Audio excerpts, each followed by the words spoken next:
again, this is a recommendation from G.R. Thomas. She really knows her horror stuff. So, Becky Wright is another author that Grace recommended, and I'd already read a book of hers and reviewed it on TikTok called Daughters of the Oak, which was a witchcraft orientated story, and it was fantastic and creeped the hell out of me. Really, really good story. If you haven't read it, go check it out. It's really cool.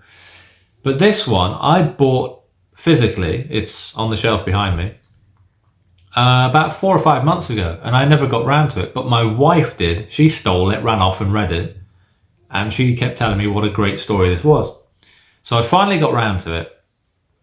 Now, this book is set up as a play.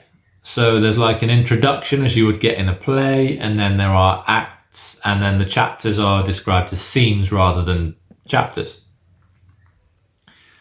It is set in Victorian times, and Mercy is somebody who is haunted by her past and surrounded by scandal. She's a very wealthy family, massive manor house called Evesham Hall. And it's always in the papers because there's always some form of social gathering or headline surrounding this house and the family. But she wants change. She's had enough. She's had enough of all this and hanging out with dukes of wherever shire and whatever to get her status, remaining where it is. She's just had enough of all the pomp and ceremony, essentially. So she wants to invite a young lady called Violet. And Violet's arrival creates a shift in the atmosphere of the house. And a much darker and more sinister environment sort of descends on the place. Particularly revolving around Mercy's maid, who is called Birdie, which I'm sure is not her real name, but there's a whole flying the nest, flying back to Mercy kind of metaphor going on, so they call her Birdie. And gradually, as you go through the book, Mercy's childhood memories begin to resurface, and she has to figure out if she can conquer the darkness that's surrounding the place, or whether she's going to end up losing that fight, basically.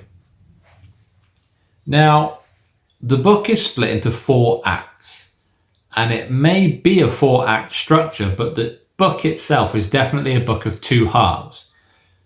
The first half of the book, for me, was a whole lot of words and not a lot of action. So it felt like it was dragging a little bit. The pacing, again, was a little bit off. It was interesting and intriguing, don't get me wrong. It wasn't like I was considering DNFing it, nothing like that. But it was a lot for not a lot of payoff. And then you hit the 3rd act into the second half of the book and everything goes off. The whole atmospheric, tense, haunting,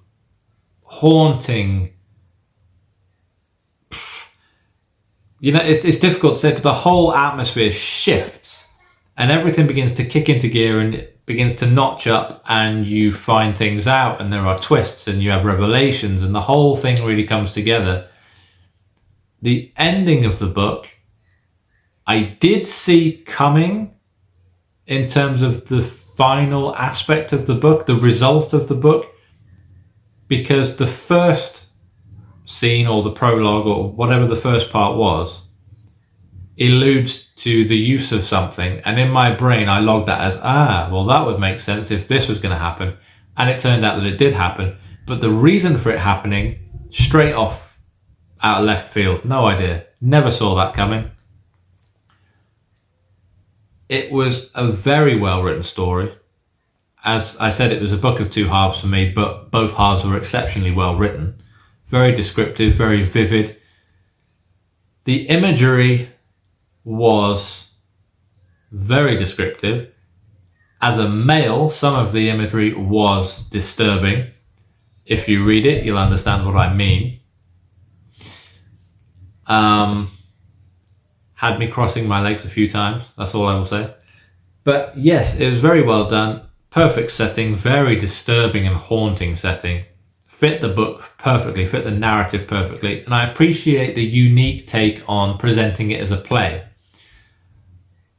It very much speaks to the fact that Mercy's life has always been in the public eye, always in the papers, always the talk of the town. And so to present it as a play really did kind of feed into that. I gave it 4 stars. I thought it was brilliantly done. I would read anything else that Becky Wright has written. I do have one behind me, Priory, which I haven't yet got to. But yeah, if you haven't read it, definitely go check it out. I can recommend this one.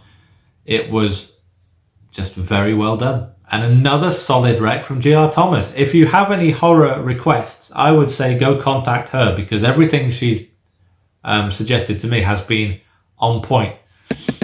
So yeah, if you want your book reviewed in one of these videos, then go to my bio, fill in the form, and we might see your book in the next one.